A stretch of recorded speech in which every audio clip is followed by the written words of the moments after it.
নমস্কার, আমি সুপ্রভা আর তোমরা দেখছো শিক্ষার খড়কুটো, যেখান থেকে ভবিষ্যতে শিক্ষক হবার পথ শুরু হয়। আমরা আগের ক্লাসে ডেভেলপমেন্টের স্টেজেস নিয়ে আলোচনা শুরু করেছিলাম, আর আজকে আমরা কি আলোচনা করব? আজকে আমরা আর্লি চাইল্ডহুড অর্থাৎ প্রাক বাল্যকাল নিয়ে আলোচনা করব। এই স্টেজে বাচ্চার মধ্যে কি কি পরিবর্তন আসছে, তার আচার আচরণ ব্যবহারে কি কি পরিবর্তন আসছে সেই নিয়ে আমরা আলোচনা করব। এই স্টেজের সময়কাল হলো 2 থেকে 6 বছর। আর এই স্টেজে বাচ্চা কিভাবে শিখে? এই স্টেজে বাচ্চা শেখে অনুকরণের মাধ্যমে। অনুকরণ অর্থাৎ কি? এই সময় বাচ্চা একটু বড় হচ্ছে, পরিবার আশেপাশের মানুষজনকে সে দেখছে এবং তারা যেভাবে আচার আচরণ করছে, ব্যবহার করছে, সেইগুলোকে সে অনুকরণ করার চেষ্টা করছে, অর্থাৎ ইমিটেট করার চেষ্টা করছে। অর্থাৎ বড়রা যেভাবে কথা বলছে সে সেইভাবে কথা বলার চেষ্টা করছে। এই সময় তুমি দেখবে বাচ্চারা কি করে, বাচ্চারা অনেক সময় টিচার টিচার, ডাক্তার ডাক্তার খেলা খেলে। তাহলে এগুলো হচ্ছে অনুকরণ করা, ঠিক আছে? তারপর হচ্ছে দৈহিক বিকাশ কিছুটা কমে যায়। আর্লি চাইল্ডহুডে হচ্ছে দৈহিক বিকাশ কিছুটা কমে যাচ্ছে, অর্থাৎ কিছুটা মন্থর হয়ে যাচ্ছে। তার মানে এই নয় যে তার দৈহিক বিকাশ একেবারে থেমে গেল, একেবারে থেমে যায় না, কিছুটা কমে যায়, মন্থর ধীর গতি সম্পন্ন হয়ে যায়। তারপর হচ্ছে তার কল্পনা শক্তি বিকশিত হয়।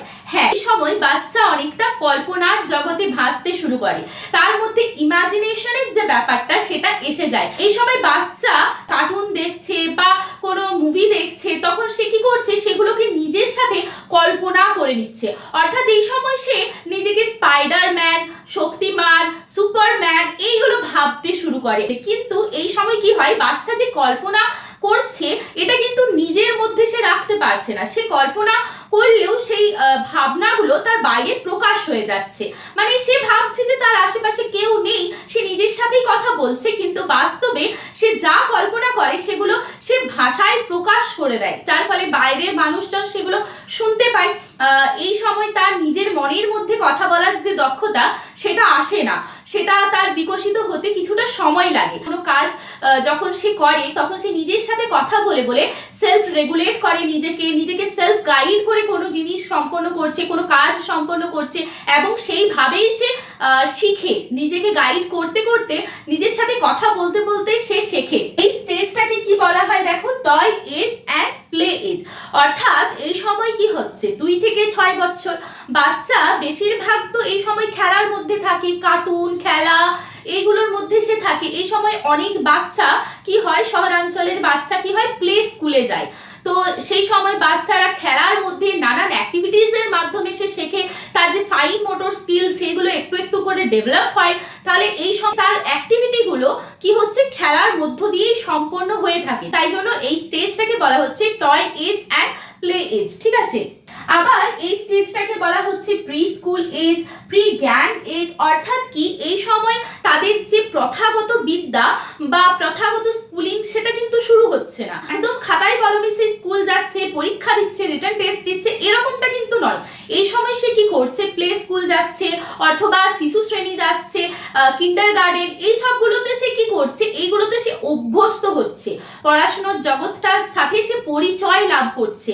একদমই প্রথাগত শিক্ষা নয়, তাই জন্য এটাকে প্রি স্কুলিং বলা হচ্ছে। অর্থাৎ সে স্কুল তো যাচ্ছে, কিন্তু পড়াশোনা না হলেও সে নানান খেলার মাধ্যমে, খেলার অ্যাক্টিভিটিসের মাধ্যমে সে একটু একটু করে পড়াশোনার জগতের সাথে অভ্যস্ত হচ্ছে।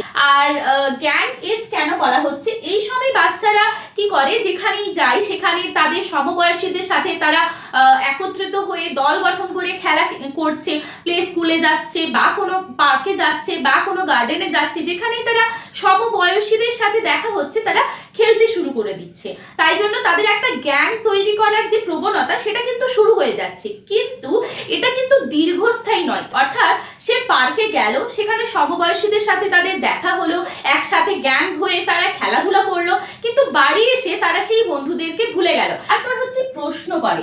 এই সময়ে যে বাচ্চা তারা প্রচন্ড পরিমাণে কিউরিয়াস হয়, তারা প্রচন্ড পরিমাণে জিজ্ঞাসু প্রবণ হয়। তাদের প্রশ্নগুলো কিরকম হয়, তারা কখনো বলবে যে আকাশের রং নীল হয় কেন, গাছের রং সবুজ হয় কেন, আচ্ছা জলে কেন জাহাজ চলে, ঠিক আছে?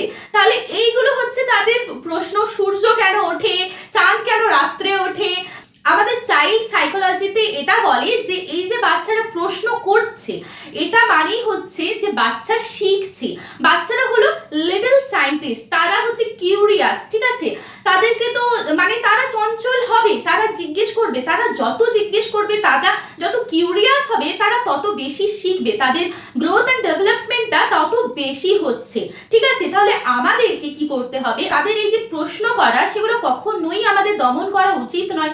আমাদের সাধ্য মতো আমরা সেগুলো, তাদের কিউরিয়াস ব্যাপারটাকে আরো জাগ্রত করার চেষ্টা করব, তাদেরকে নতুন নতুন জিনিসের সঙ্গে সম্পর্ক করাবো। মানে আমরা অনেক সময় কি হই, বিরক্ত হয়ে করে বলি, তাদেরকে তাদের প্রশ্ন করা থেকে আমরা ধমক দিয়ে, বকা দিয়ে আমরা তাদেরকে চুপ করিয়ে দিই, কিন্তু এটা একদমই উচিত নয়। বাচ্চারা জিজ্ঞাসু প্রবণ হবে, বাচ্চারা যত জিজ্ঞেস করবে, যত কিউরিয়াস হবে, তারা তত বেশি গ্রোথ করবে, তারা তত বেশি শিখবে, তত তাড়াতাড়ি তারা শিখবে। তাই আমাদেরকে কখনোই বাচ্চার প্রশ্নকরণ থেকে আটকানো চলবে না, তাদেরকে আরো বেশি উৎসাহিত করতে হবে, ঠিক আছে? তারপর হচ্ছে সেলফ সেন্টার।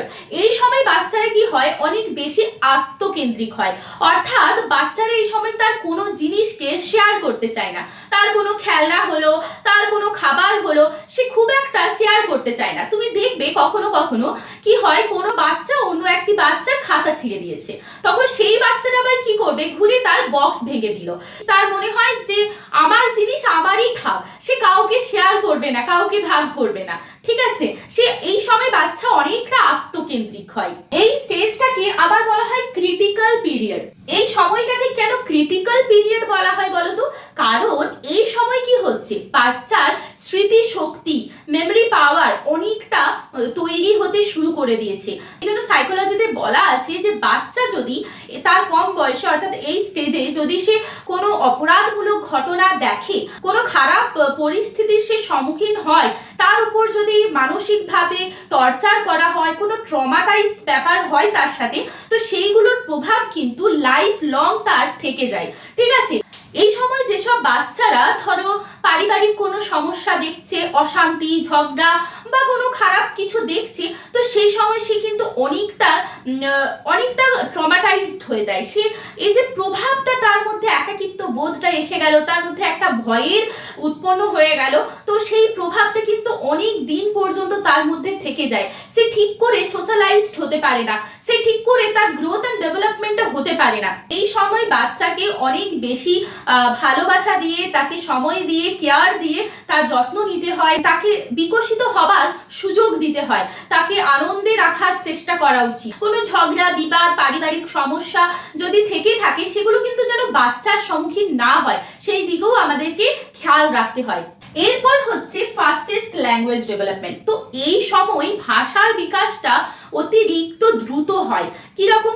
এখানে নম চমস্কি বলেছেন যে একটা প্রাপ্তবয়স্ক ব্যক্তির তুলনায় একটা 5-6 বছরের বাচ্চা অনেক তাড়াতাড়ি ভাষা অর্জন করতে পারে।